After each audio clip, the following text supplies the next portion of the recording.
ភាគនេះសូមឧទ្ទិសដល់វិញ្ញាណក្ខន្ធអធិរាជសម្លេងទឹកសិនស៊ីសមុទ្រដែលបានមុតជ្រៅទៅក្នុងដួងចិត្តមិត្តអ្នកស្ដាប់ជាង30ឆ្នាំមកហើយនិងវិញ្ញាណក្ខន្ធរាជធីតាមនោសញ្ចេតនាកណ្ដាលកោះអន្លង់ស្នេហ៍រស់សេរីសុទ្ធី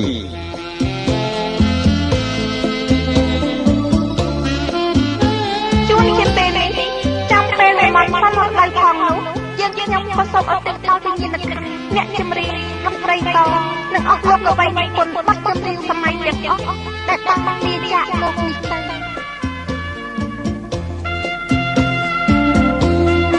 សូមឲ្យព្រលឹងរបស់លោកទាំងអស់បានដល់ឋានបរមសុខកុំបីមានមងឡើយតាមនេះទៅតាមតំបន់បងស្ទឹងសង្កែក្រុងបាត់ដំបងបានចង់យកទៅបីមិនតិចតិចឲ្យចាស់ជាទំនុកទុកជាអនុស្សាវរីយ៍ប្រចាំជីវិតហើយទីនេះដែរជាទីឋានបានផ្ដល់កំណើតដល់កវីទេពមួយអង្គគឺទេពអង្គគង់មុនឈឿនស្ទើរតែគ្រប់ទំនុកនិពន្ធរបស់លោកតែងបានប្រឌិតរឿងរ៉ាវជីវិតដែលជាប់ជំពាក់នឹងភូមិកំណើតសំណប់ចិត្តរបស់លោកជានិច្ចមិនតែប៉ុណ្ណោះលោកបានចាត់ទុកថាទឹកស្ទឹងសង្កែគឺជាទឹកខ្មៅដែលជ្រលក់សរសេរមិនចេះអស់ហេតុនេះសមូហកម្មស្ទឹងសង្កែសូមប្រសិទ្ធនាមថ្មីមួយជូនលោកថាកវីម្ចាស់ស្ទឹងសង្កែគង់ប៊ុនឈឿនហើយមានតែអធិរាជសម្លេងទឹកសិនស៊ីសមុទ្រទេដែលអាចសម្ដំវិញ្ញាណរបស់អស់លោកអ្នកនាងឲ្យយន្តទៅតាមមនោសញ្ចេតនារម្មណ៍របស់កវីម្ចាស់ស្ទឹងសង្កែគង់ប៊ុនឈឿនបានតាមរយៈបទរំដួលដងស្ទឹងសង្កែ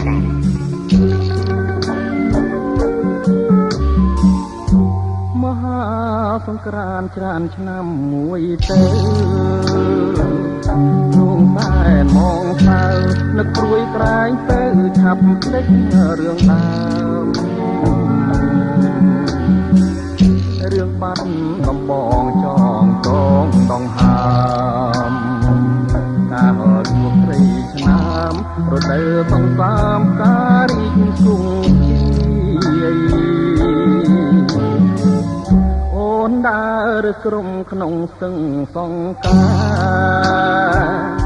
ទាំងដូចដួងខែពណ៌ខួចមានស្នេហ៍នេត្រា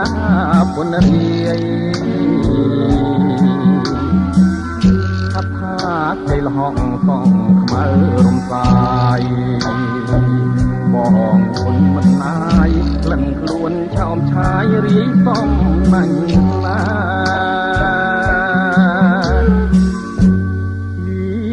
ចិនត្រកអើយកុំបាច់គូអីនៅក្នុងលោកីស្រីល្អគ្មានទេមានតែរំដួលដងស្ទឹងសង្កែដែលខ្ញុំលួចស្នេហ៍ជួងរយខួបខែក៏នៅចាំចោ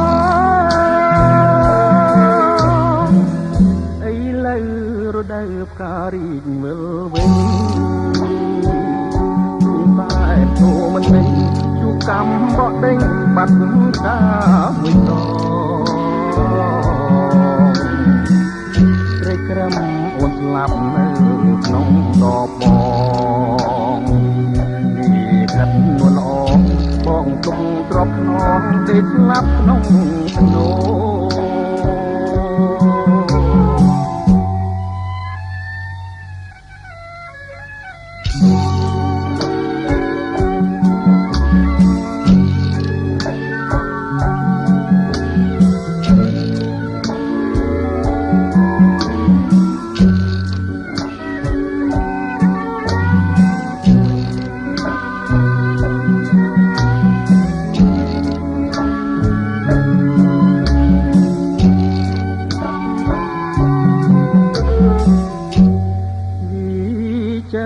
ត្រកអើយកុំបាច់គូអីនៅក្នុងលោកីស្រីល្អគ្មានទេមានតែរំដួលដងស្ទឹងសង្កែដែលខ្ញុំលួចស្នេហ៍ជួងរយខួបខែក៏នៅចាំចោ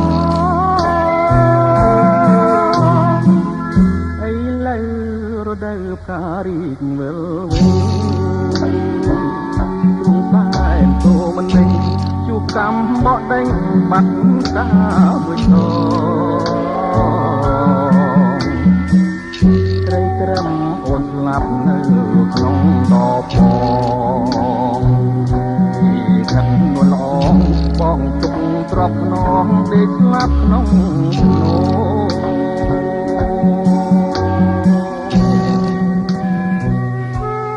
ពេលធ្វើដំណើរមកដល់ក្រុងបាត់ដំបងជួនជាចង់ឃើញទេសភាពតាមដងស្ទឹងសង្កែផងខ្ញុំក៏បន្តដំណើរតាមទូកដដើម្បីទៅលេងផ្ទះមិត្តភក្តិខ្លះស្រាប់តែពេលនេះខ្ញុំបានជួបនឹងកល្យានារីម្ចាស់ទូកដដ៏ខ្ចីល្ហកឆាតឆាយម្នាក់នាងល្អណាស់ល្អគុណមិនណាយខ្ញុំខំតែលួចស្រឡាញ់នាងដឹងអីផលកម្មកំណាយតាមជ្រែកជាឧបសគ្គបានមករំលាយបំណងខ្ញុំមួយរំពេចធ្វើឲ្យខ្ញុំខកចិត្តបន្តិចទេក្បត់អីនាងក៏និយាយមិនរួចសោះនេះគឺបទសម្រស់នាងចៅទូជាស្នាដៃនិពន្ធរបស់កវីម្ចាស់ស្ទឹងសង្កែគង់មុនឈឿន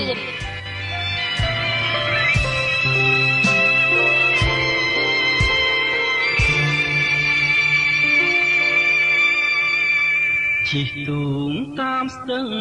ប្រឹងលបមើលស្រែ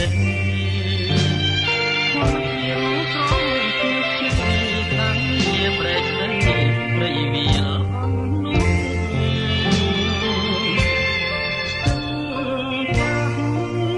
ព្រែកលួងទ្រូងជាប់ជាប់ឆងក្រោមលៀងរលឹមតក់តក់ជួបកា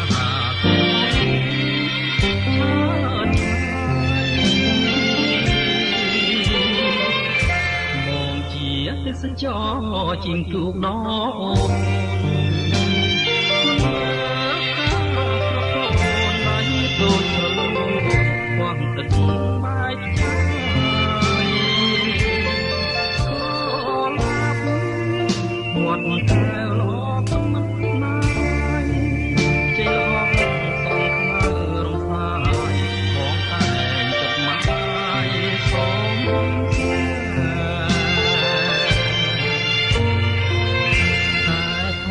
ក្រក់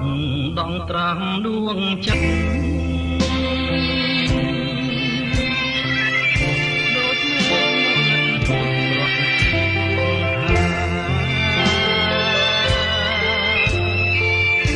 កលាថាស្រស់មានសងស្វាខំបំបាន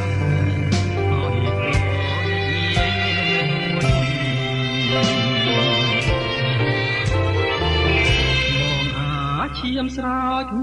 ក្នុងស្ទឹងសង្កាត់ក្រោយគុណលោកខែ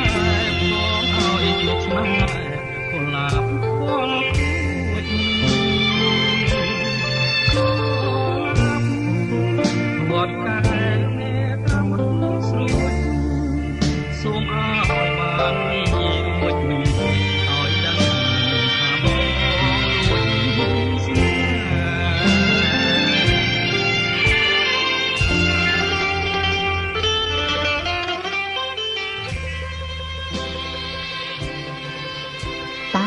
ធ្វើយ៉ាងណានឹងឲ្យនាងបានយល់ចិត្តហើយនិយាយឆ្លើយឆ្លងដល់ខ្ញុំឲ្យខ្ញុំបានអស់ចិត្តផង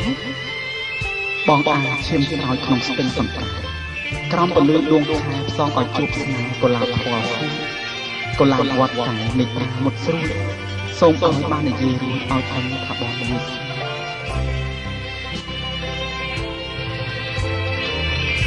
បងអាឈាមស្រោចក្នុងស្ទឹងសង្កាត់ក្រោយគុណដួងខែផ្សងឲ្យជួបស្នេហ៍កុលាបពណ៌ខៀវវត្តកាយមេត្រាមុតស្រួយសូមឲ្យបានរួចឲ្យដឹងថារួច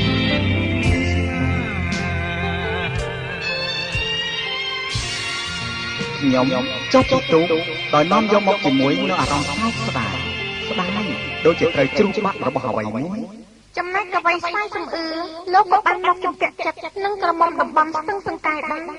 ហើយថែមទាំងបានចងជាទំនុកដែលលោកបានឲ្យឈ្មោះថាកំរងភូមិកុល ផ្ញើតាមសំនៀងរបស់អធិរាជសំឡេងទឹកសិនស៊ីសមុទ្រដើម្បីបកស្រាយជូនមិត្តអ្នកស្ដាប់មកដល់ក្រុងបាត់ដំបងមិនបានប្រមាណផងខ្ញុំបានលួចស្រឡាញ់កំមុំបាត់ដំបងម្នាក់ទៀតហើយដោយសារតែរឿងស្នេហាខ្ញុំអង្គុយខ្វល់ខ្វាយក្នុងចិត្តតែម្នាក់ឯងនាមាត់ស្ទឹងសង្កែព្រោះអីព្រោះម្ចាស់ភូមិថ្កុលដែលខ្ញុំលួចស្រឡាញ់បានយល់ត្រឹមតែក្លិនរសមកដល់មាត់ស្ទឹងនាងបានឲ្យខ្ញុំយល់ពីចិត្តរបស់នាងសោះ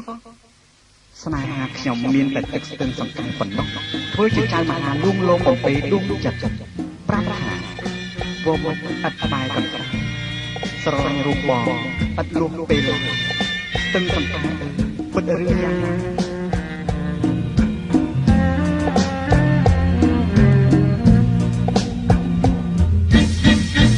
រងធួងផ្គល់ខ្ញុំយល់កាលណារំធនចិន្តាប្រាថ្នាចង់បានស្រមើស្រមៃឃើញតែកល្យានធ្វើមិនដេញរៀមបានប្រានមកពីកាយដងស្ទឹងសង្កែបំពេដួងចិត្តប្រាប់ថាមិត្តនឹងបាកន្តាយរងចាំរូបបងអិនលួសពេលឡើយស្ទឹងសង្កែបិនរឿយ៉ាងណាតើឈរនៅស្ងៀមធ្វើឲ្យអ្នកមិនព្រមស្ដីប្រាប់ពីចិន្តាពិតទេសំដីថាស្រីមេត្តាដូចទឹងស្ទឹងថាស្នេហារូបខ្ញុំភូមិកលឲ្យក្លិនហាក់មិនរសាយឲ្យរៀមខលខ្វាយស្ទើរតែស្រែកយំស្នេហ៍ថតចិនក្នុងអារម្មណ៍នឹងហើយហៅខ្ញុំមិនលួពេលឡើយ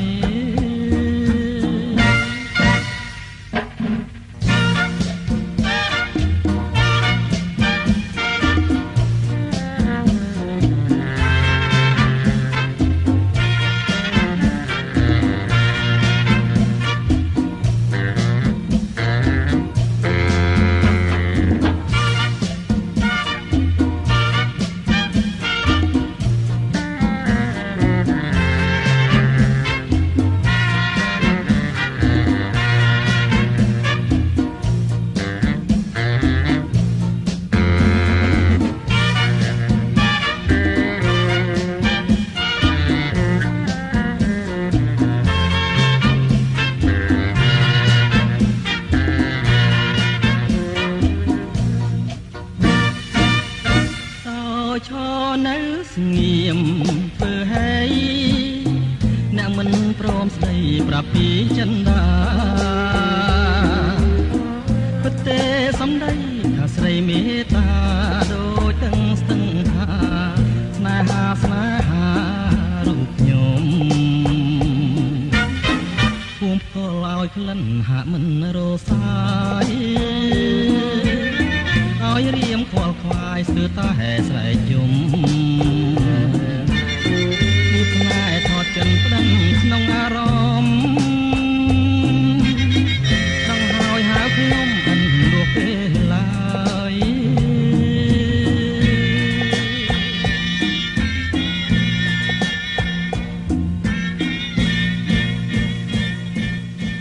បើពិតជាស្រឡាញ់ឬអត់មេត្តាឬក៏មិនអាណិតទេនាងគួរឆ្លើយប្រាប់ឲ្យបងបានដឹងផងចុះសូមមេត្តាកុំលេះឬក៏អៀននឹងបងអីណា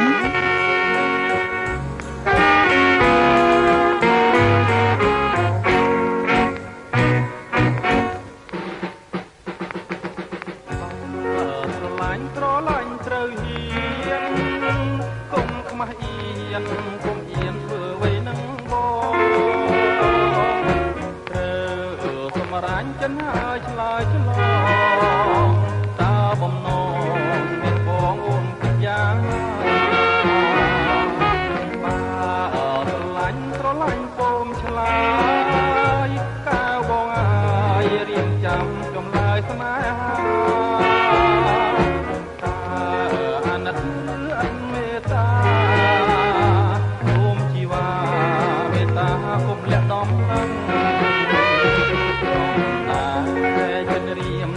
ចាំតែស្រីគង់បីខ្សែក៏មិនខ្លាចគេព្រលឹងនៅរួងរងចាំទទួលដំណឹងតាជាទីមានរំមានគ្នាឬអនាគត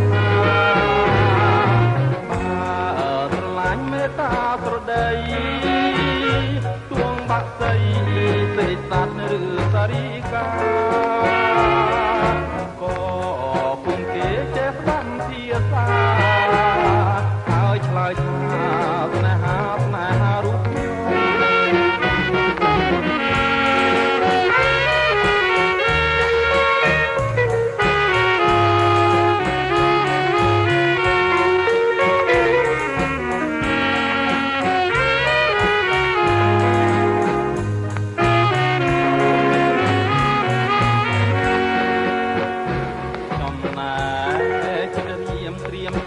ស្រីរួងបីខ្សែក៏មិនខ្លាចទេព្រលឹងខ្ញុំនៅរួងចាំទទួលដំណឹងតាជាតិនេះមានអារម្មណ៍មានគ្នាឬអាណាបាស្រឡាញ់មេត្តាស្រដីរួងបាក់សីសេចសាត់ឬសារីកាចេះស្ដាប់ភាសាហើយឆ្លើយថាស្នេហារូបខ្ញុំហើយឆ្លើយថាស្នេហារូបខ្ញុំ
នារីខ្មែរ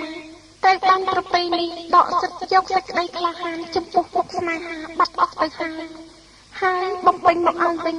ត្រឹមតែសេចក្តីរៀនខ្មាស់ដែលអ្នកផងតែងចាត់ទុកថាការរៀនខ្មាស់គឺជាគ្រឿងលម្អនៃស្ត្រីខ្មែរជាសក្ខីភាពនៃប្រលឹងខ្មែរទើបលក្ខណៈឲ្យអូនឆ្លើយតបមកបងដោយសួរទ្រូងអួលណាស់ចិត្តទៀតទាំងអស់ក្នុងទ្រូងតែម្នាក់ក្នុងពិភពលោកដ៏ធំធេង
ក្នុងរឿងរ៉ាវស្នេហា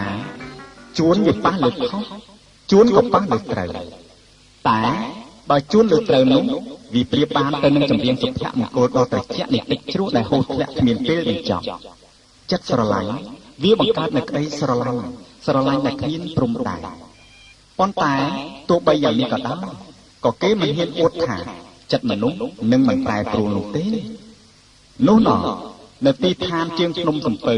គូស្នេហ៍របស់លោកស៊ីនស៊ីសមុទ្រនិងនាងរស់សេរីសុទ្ធាក៏មានលក្ខណៈយ៉ាងនេះដែរ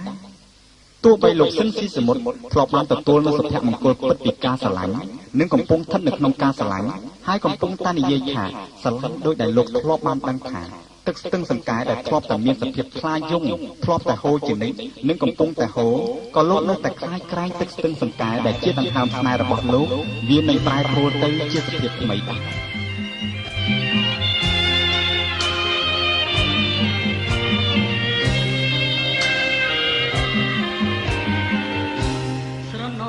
ដៃអូនហុចឲ្យបងធ្នមប្រហាក្លិនមកអូនដែលដងក្នុងស្លាបែងដូងកងសត់ក៏ ត្រាក្លិនស្នេហ៍នៅក្រោមដួងខ្លាក្បែរភ្នំសំពៅ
សាច់ចាំងនៅភ្នំសំពៅ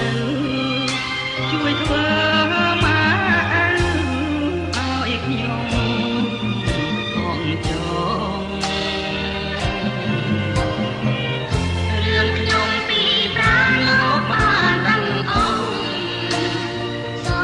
មជួយសំទួងឲ្យស្នេហ៍ក្នុង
សា ចាំងនៅភ្នំសំពៅជួយធ្វើមកឲ្យខ្ញុំផងចងរឿងខ្ញុំពីប្រាំមកបានឡើងអង្គសូមជួយសំទួងឲ្យសាសំសា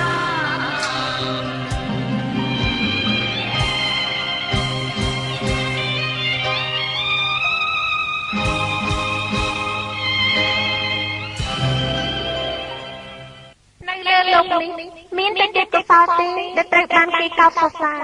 រីឯជីវិតដែលកើតឡើងហើយក៏ត្រូវបាត់បង់ទៅវិញបីដោយព្រះសូរិយាដែលរះហើយរមែងលេចទៅវិញចឹងដែរផ្ទុយទៅវិញអ្វីដែលអាចខាត់នៅជារៀងរហូតបាននោះមានតែទេឈ្មោះប៉ុណ្ណោះយ៉ាងណាមិញទេពកោសល្យដ៏ប្រពៃរបស់កវីម្ចាស់ស្ទឹងសង្កែគួងប៊ុនឈឿនជាទេពកោសល្យដែលទ្រាំមិនកោតសរសើរមិនបានឡើយថែមទាំងមិនអាចបំភ្លេចបានទោះជាទឹកស្ទឹងសង្កែត្រូវរីងស្ងួតក៏គេឈ្មោះរបស់លោកនៅតែឆ្លាក់ជាប់ក្នុងដួងចិត្តកូនចៅជំនាន់ក្រោយជានិច្ចដើមដូងទី10ដុះប្របវត្តស្ទឹងសង្កែនេះហើយជាទីកន្លែងប្រវត្តិនៃបាត់មលុបដូងទី10ដែលមានកវីម្ចាស់ស្ទឹងសង្កែគង់ប៊ុនឈឿនជាអ្នកបង្កើតឡើងរឿងខ្ញុំនឹងនាងចេះតែប្រព្រឹត្តទៅដោយក្តីសុខសាន្តជាទីបំផុត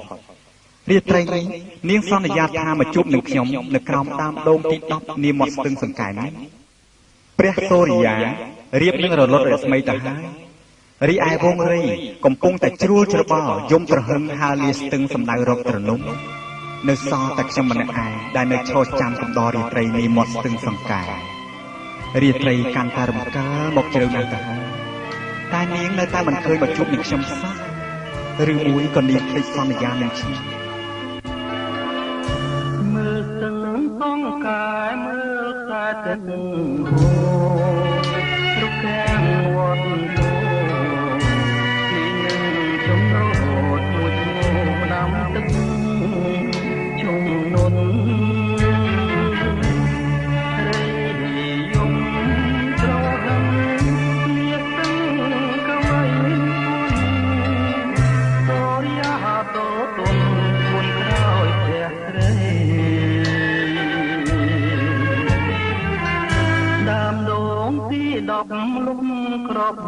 ស្ទឹងបងឈរត្រៀមឆ្មាំឈរចាំប្រលឹងស្ងាត់ឈឹងលុះលងលំលាត្រីអូនស្លេចវាកាណែមកសន្យាពីថ្ងៃថាមក8ថ្ងៃមកបងអេលើបាត់សូនដូចក្បូនរត់ទឹករួចអំណាចងលឿនអន់ឡងមន្តកាវត្តហូនៅមិនទាន់ឆ្លងមិនគួរនួនល្អប្រែកនងសូនកោះភ្លេងកាក្រឹមក្រឹមពីទួលតាឯងខ្លាយពីខ្លងឯងនារីគួងវែងបិទណែករៀបការនឹងប្រងមកឈរមកទឹងប្រាំងយំរងំក្នុងគួងលាស្រីស្រោងឈ្មោះក្នុងជាស្លា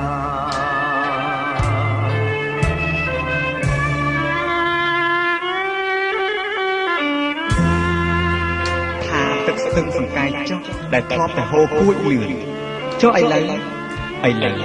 ចិត្តអូនបដូរផ្លាស់លឿនជាងទឹកស្ទឹងសង្កាយទៅទៀតណាហើយចឹងបើអូនសានឈ្មោះជួសនារីពោះវែងទៅហើយនោះចាត់ទុកថានេះជាព្រំលិខិតសម្រាប់ឲ្យយើងជួបគ្នាបានតែត្រឹមនេះចុះ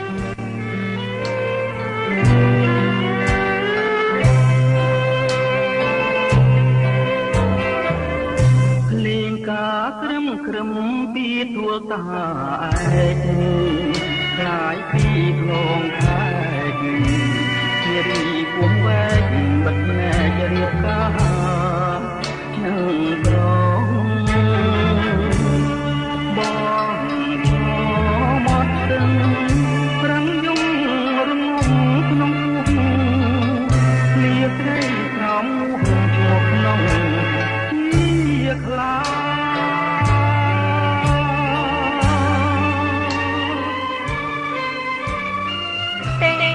បងពិតជាយល់ច្រឡំមកលើរឿងអូនតាមពិតអូននៅតែស្មោះចំពោះបងអូននៅតែស្រឡាញ់បងជានិច្ចស្រឡាញ់បងតែម្នាក់ដើម្បីបញ្ចប់ការភ័ន្តចិត្តរវាងស្នេហ៍អូននិងថ្លៃដើម្បីបញ្ចប់នៅរបួសដួងចិត្តបងឲ្យផុតពីក្តីឈឺចាប់ដើម្បីបញ្ចប់អនុស្សាវរីយ៍នៃយើងទាំងពីរដើម្បីបញ្ចប់ក្តីស្មោះដើម្បីបញ្ចប់ពាក្យស្បត់ស្បាយដើម្បីបញ្ចប់ឈ្មោះកាកៃក្នុងភាពខ្មៅអត់ត្រីនៃជីវិតឲ្យមានឈ្មោះថ្មីជាទាលស្រីវិញនោះអូនក៏បានបញ្ចប់ជីវិតអូនដែរចំពោះអត្តឃាតនេះសូមបងកុំស្ដាប់កុំយកកុំជេរកុំបន្ទោសស្រីអភ័យទោសផងធ្វើមកដេះនេះជាវាសនាដ៏អាក្រក់របស់អូនទេព្រោះមានតែធ្វើដូច្នេះទេដែលអូនសង្ឃឹមថាអូននឹងអាចរក្សាចិត្តបរិសុទ្ធជូនដល់ប្រុសម្នាក់ដែលមានចិត្តឆ្មោះចំពោះសង្សារ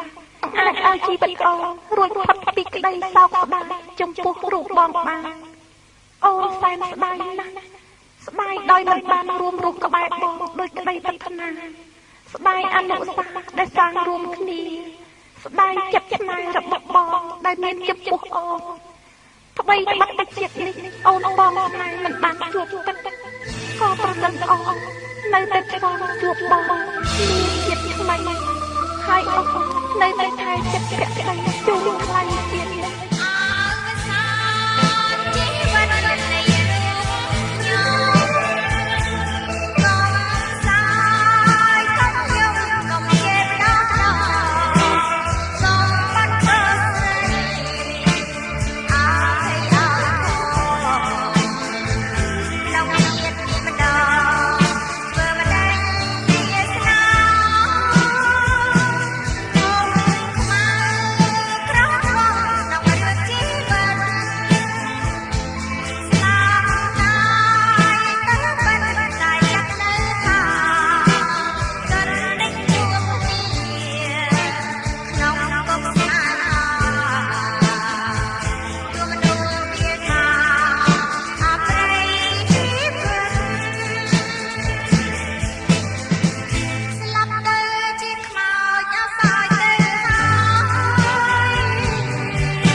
មាត់ស្ទឹងសង្សារជាមួយនឹងពាក្យស្បត់ស្បាយដែលយើងធ្លាប់បានជួបគ្នានាពេលរាត្រីក្រោមដួងខែពេញបរមីតែមាត់ស្ទឹងសង្កែពេលនេះផ្លាស់ប្រែជារាត្រីរនោចទៅវិញហើយក៏មានតែរូបបងម្នាក់ដែរអង្គុយជាមួយដានអនុស្សាវរីយ៍ដែលទើបនឹងចាប់ផ្ដើមហើយក៏ទើបតែបញ្ចប់ថ្មីនេះនឹកដល់ភ័ក្រដែលធ្លាប់ញញឹមនឹកដល់ក្លិនដែលប្រហើរជាប់ដៃនឹកដល់សម្ដីដែលធ្លាប់ស្អាតសចុះពេលនេះសល់តែសម្ដីតាវាយប៉ុណ្ណោះដែលកំពុងសាសក្នុងរាត្រីដ៏ស្ងាត់នេះចំនួនពាក្យរាត្រីដែលបានជួបនឹងនួនល្អនៅបាត់ដំបងមាត់ទឹក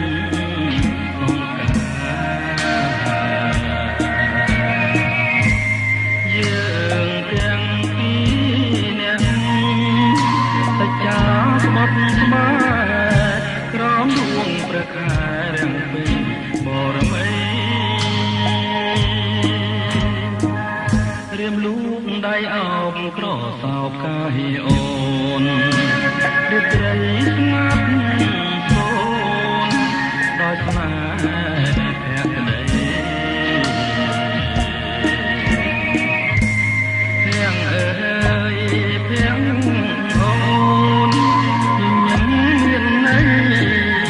ប្រហាក្លិនស្រីជាប់នឹងដៃ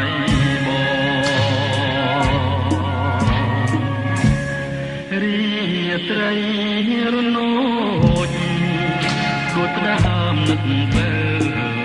សតែកវ៉ាសាស្រាប់ឆ្លើយឆ្លងជុំនួនពីងអូនដែលធ្លាប់សាសងនៅបាត់លំង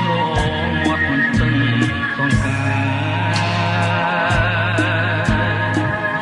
សូមផ្ដាំតាមទឹកផ្ញើនឹកតាមខ្យល់ឲ្យឆោមនេះវិលមករក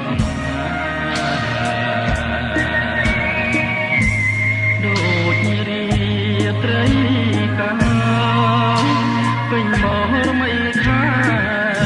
នេះស្ទឹងសង្កែក្រុងបាត់ដំបង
ត្រី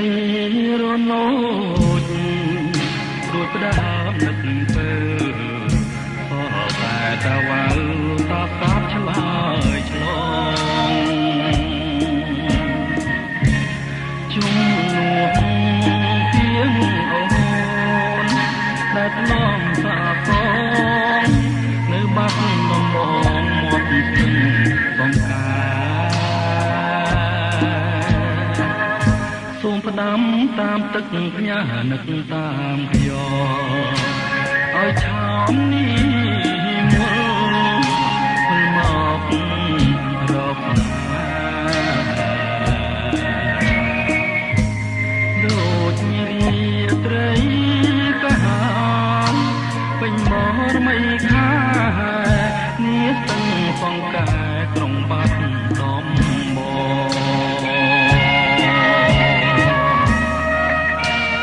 ខ្ញុំសម្រាប់ចាត់ចាកចេញពីក្រុងបាត់ដំបងឆ្លងទៅសុរិន្ទដោយចេះតែគិតដល់អបត្តហេតុដ៏អាក្រក់ដែលបានកើតឡើងចំពោះរូបខ្ញុំ ណាស់ហើយគួរមិនត្រូវបណ្ដោយឲ្យវិបត្តិដួងចិត្តមករារាំងក្តីសង្ឃឹមចំពោះមុខផ្លូវជីវិតទេទោះបីត្រូវបាត់បង់នូវក្តីស្រឡាញ់ច្រើនជាងនេះទៅទៀតក៏យើងត្រូវតែឲ្យតម្លៃលើខ្លួនយើងជានិច្ចអ្វីវាបានកន្លងហួសទៅហើយទោះជាខំគិតក៏វាមិនអាចនឹងវិលត្រឡប់វិញដែរនេះជារឿងធម្មតានៃជីវិតខ្ញុំចេះតែចិញ្ចឹមចិត្តលួងលោមចិត្តខ្លួនឯងរហូតបានរសាយពីកង្វល់ខ្លះឈានដល់ព្រំដែនអកុសលកាលណារឿងខ្លោចផ្សាថ្មីទៀតមកជន់ឈ្លីបេះដូងខ្ញុំទៀតហើយភពដែលខ្ញុំធ្លាប់សម័យចង់ឃើញចង់យល់យូរមកហើយឥឡូវនេះថ្ងៃនេះខ្ញុំបានជួបចិត្តខុសពីក្តីស្មានរបស់ខ្ញុំឆ្ងាយណាស់ខ្ញុំធ្លាប់សម័យថាអ្វីនៅទីនេះប្រហែលជាត្រូវស្វិតស្រពោនដោយដួងចិត្តខ្ញុំចឹងដែរឃើញទៅវិញសូម្បីតែបុព្វាម្ចាស់ក៏ល្អស្រស់ដូចសម្ដីរបស់អស់លោកកវីយើងធ្លាប់ខ្លាចផ្លែងសរសើរម៉ែបានឃើញបានយល់ចង់ស្គាល់ទាំងត្រារីស្រងដូចតាឈ្មោះថារំដួលសរិនចិន្តាចំបាញ់ធ្លាប់គេទៅបានប្រហើតែក្លិនសរិនភពស្នេហ៍កាំងវៃ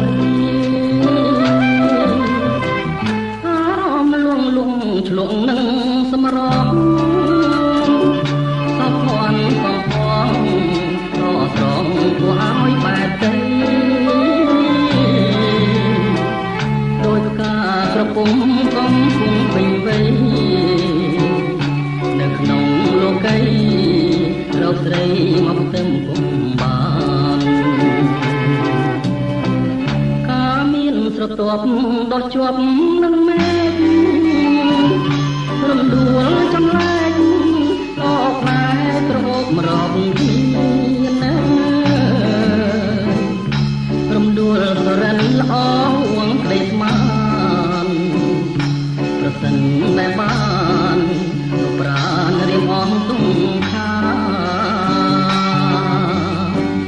រៀមកេងមកមើលបង្ហើចិនស្មោះជានេះរៀមរួងព្រោះរសជាតិមកផារំដួលសរិនសូមទានមេត្តាជួយប្រងសង្ខាចិន្តាដែលបងប្រឹងស្ម័គ្រ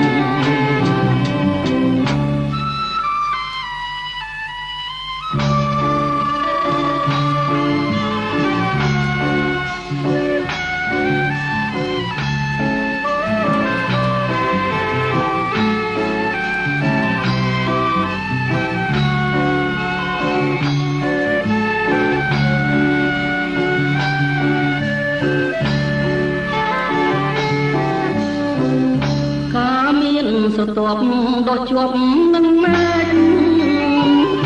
រំដួលចំលែកក៏ផ្លែក្រហមរកគ្នាណារំដួលសរិនល្អហួងក្តីស្មានប្រសិនបែបបានប្រាណរៀមអស់ទុំខារៀមកេងមកមើលបង្ហើចិនស្មោះរៀមរួងក៏ព្រួងរសជាតិមកផារំដួលសរិនសូមទានមេត្តាជួយប្រងសង្ខាចិន្តាដែលបងប្រឹងស្ម័គ្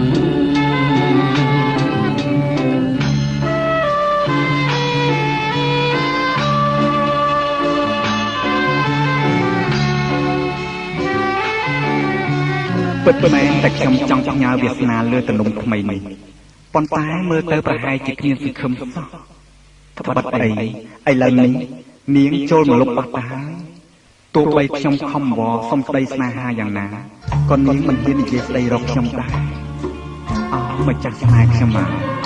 នាងអីក៏មានចិត្តដាច់ខាតជាងនាងសវណ្ណពិសោធន៍ទៅទៀត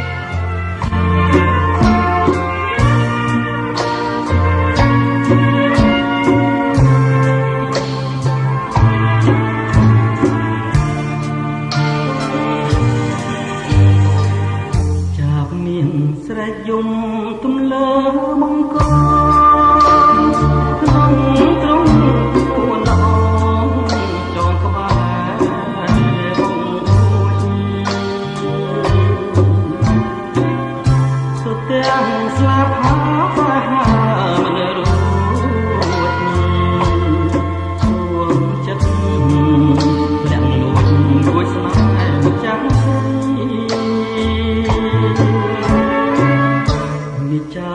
ចាប់មាសបានមកចាំក្រមុំចាប់មាសស្រែសុំយំពី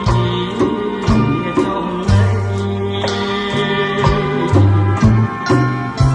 លាយទឹកខ្មុំមុំដាក់វាថ្មីបាញ់ចុកធ្វើដៃឲ្យចាប់ស្លាប់ចិត្តមុំផ្អែមឆ្ងាញ់ចាញ់សំពងស្លូចាប់ចង់បានខ្លួនជួនមករួម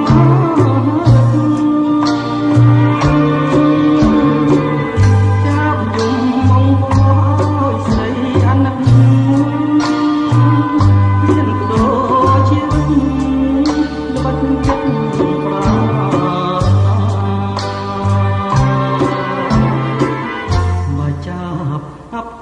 ស្លាប់ក្នុងទ្រង់ស្រី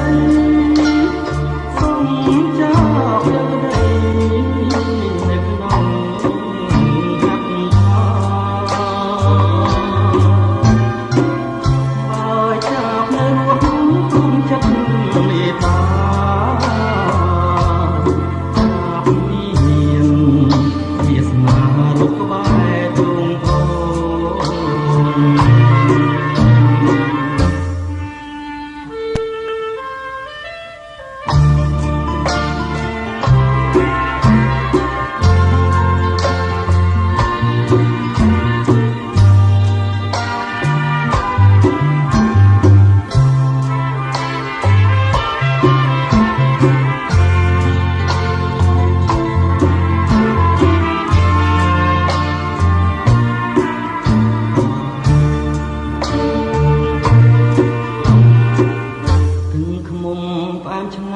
ចាញ់សំពងស្ងួន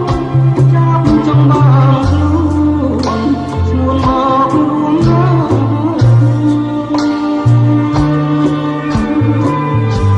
់យំមកឲ្យស្រីអាណិតមានបដូរជីវិតបាត់ចិត្តប្រា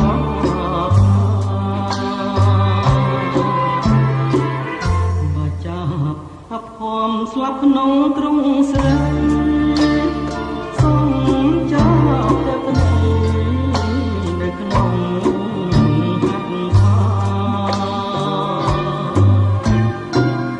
បើចាប់នៅរស់រួមចិត្តមេត្តាចាប់មានវាសនារូបក្បែរទ្រង់អូ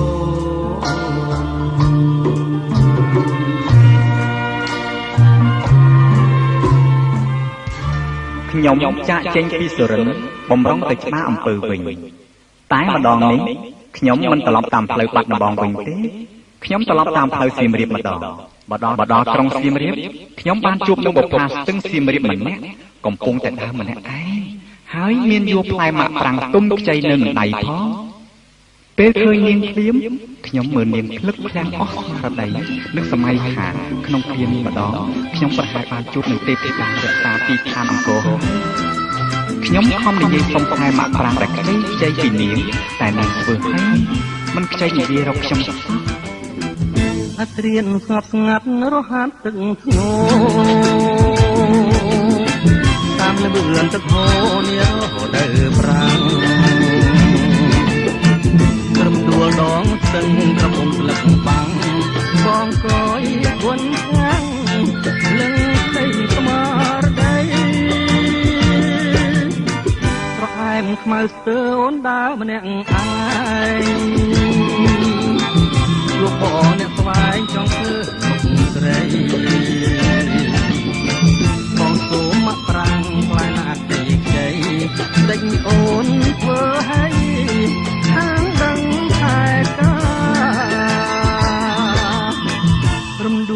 ងស្ទឹងប្រលឹងសៀមរៀបបងសូមសារភាពមុនលោកមេបាសូមបែរំដួលមកស្គកាមា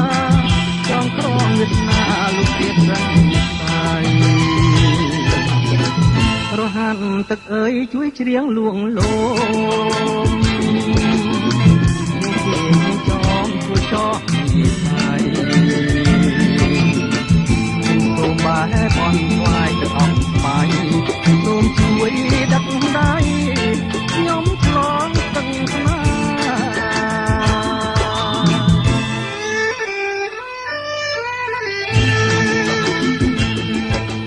រំដួលដងស្ទឹង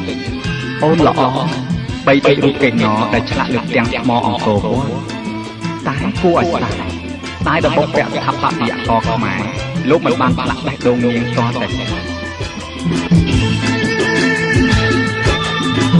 រំដួលដងស្ទឹងប្រលឹងសៀមរៀបបងសូមសារភាពមុនលោកមេបាសូមបែងរំដួលមកស្គៀងកាមាចង់ក្រងវាសនាលោករៀបហើយរហាត់ទឹកអើយជួយច្រៀងលួងលោជាងចំជួយចោះពីហើយសូមបែបអន់ខ្លាយទឹកអស់បាយសូមជួយដាក់ដៃខ្ញុំឆ្លងស្ទឹងស្នា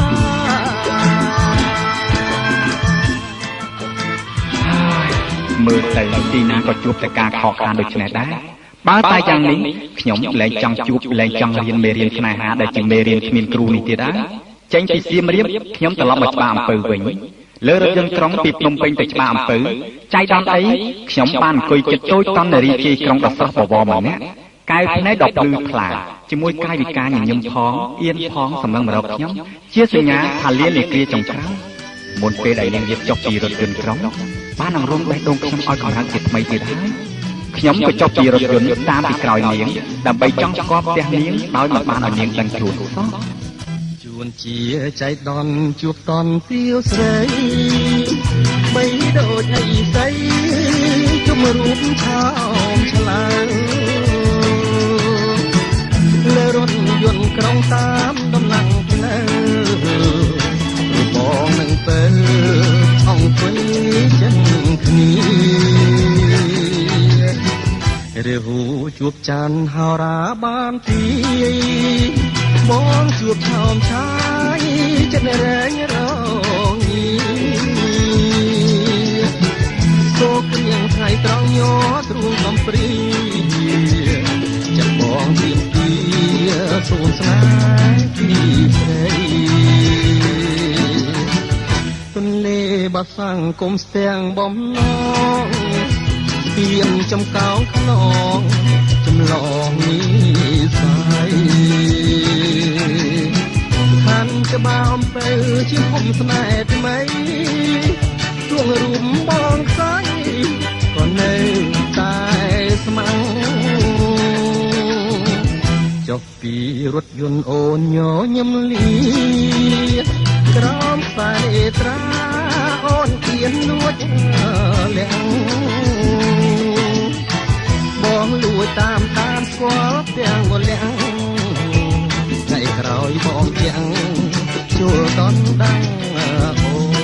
ន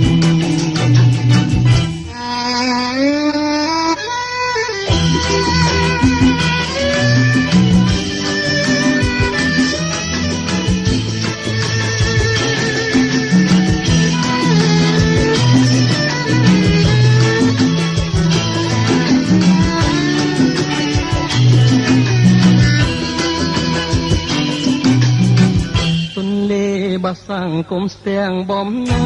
ងទៀនចំកោងខ្នងចម្លងនេះស្អីខាន់ច្បារអំពៅជាភូមិស្នេហ៍ថ្មីជួងរួមបងស្អីក៏នៅតែស្មៅចុះពី ពីរថយន្តអូនញញឹមលាក្រោមខ្សែត្រាអូនអៀនលួចលាក់បងលួចតាមដានស្គាល់ទាំងវលាក់ថ្ងៃក្រោយបងចាំងជួលតន់តាំងអូន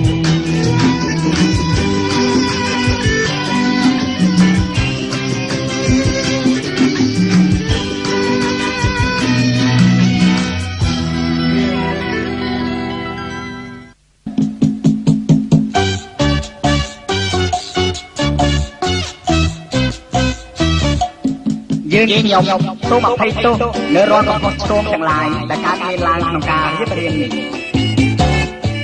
សូមថ្លែងអំណរគុណចំពោះការយកចិត្តទុកដាក់របស់អស់លោកអ្នកនាងនិងសូមគោរពលាទាំងក្តីអាល័យមួយពីសិនសង្ឃឹមថានឹងវិលមកជួបប្រិយមិត្តជាថ្មីក្នុងពេលដ៏ខ្លីខាងមុខកាសែតចម្រៀងអត្ថាធិប្បាយរបស់សមូហកម្មស្ទឹងសង្កែផ្សាយចេញពីតូបលេខ731អូឡ িম্প ិកក្រុងភ្នំពេញសួស្តី